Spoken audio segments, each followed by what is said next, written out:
Hello friends, video તમને ગમે તો લાઈક એન્ડ સબસ્ક્રાઈબ શેર કરજો. તો આજે આપણે મિલ્ક પાવડર બનાવીશું.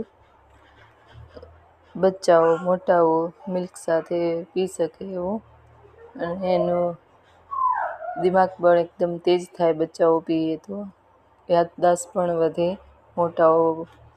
અત્યારે મોટાઓ કાંઈ વસ્તુ રાખે ને ભૂલી જાય તરત, એટલે આ મિલ્ક પાવડર પીશે તો યાદદાસ્ત પણ વધશે. બચ્ચાઓ માટે પણ સારું છે. એના માટે આપણે બધા ડ્રાયફ્રૂટ લઈ લઈશું. કાજુ, બદામ, અખરોટ, મખાના, ઓટ્સ ને ખડી સાકર, બધા ડ્રાયફ્રૂટ લઈ લઈશું. બધા ડ્રાયફ્રૂટ થોડાક રોસ્ટ કરી લઈશું, શેકી લઈશું. બદામ થોડી શેકી લઈશું પહેલાં. પછી કાજુ લઈ લઈશું. કાજુ પણ થોડા શેકી લઈશું. થોડા શેકી લઈએ એટલે એકદમ ડ્રાય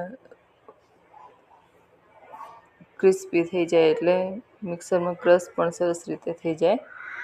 તો અખરોટ લઈ લઈશું. અખરોટ થોડા શેકી લઈશું. પછી ઓટ્સ લઈ લઈશું. ઓટ્સ પણ શેકી લઈશું. એકદમ બરાબર શેકી લઈશું.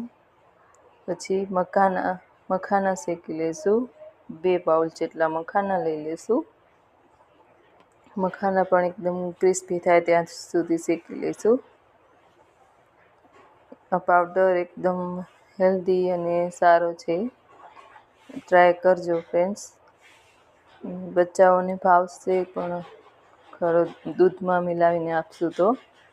આમાં કોકો પાવડર પણ નાખી શકીએ, એટલે છોકરાઓને ચોકલેટ જેવું પણ લાગે. ચોકલેટ જેવું જોઈને છોકરાઓને ભાવે એમ, તો કોકો પાવડર પણ નાખી શકીએ. તો બધું શેકાઈ ગયું પછી ઠંડુ થઈ જાય પછી ખડી સાકર મિક્સરમાં જગમાં નાખશું. પછી બધા ડ્રાયફ્રૂટને ઓટ્સને ક્રશ કરી લઈશું. તો ક્રશ થઈ ગયું છે, જોઈ લો. એકદમ ક્રશ કરી લીધું છે.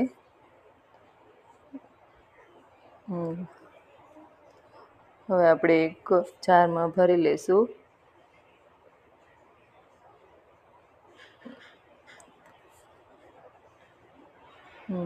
ભરી લઈશું. પછી આપણે જ્યારે સવાર ટાઈમે બચ્ચાઓ મોટાઓ મિલ્કમાં 1 ચમચી નાખીને પીશે તો એકદમ આખો દિવસ પણ સારો જાય, એનર્જી વાળો, અને શરીર માટે પણ બહુ સારો છે આ મિલ્ક પાવડર.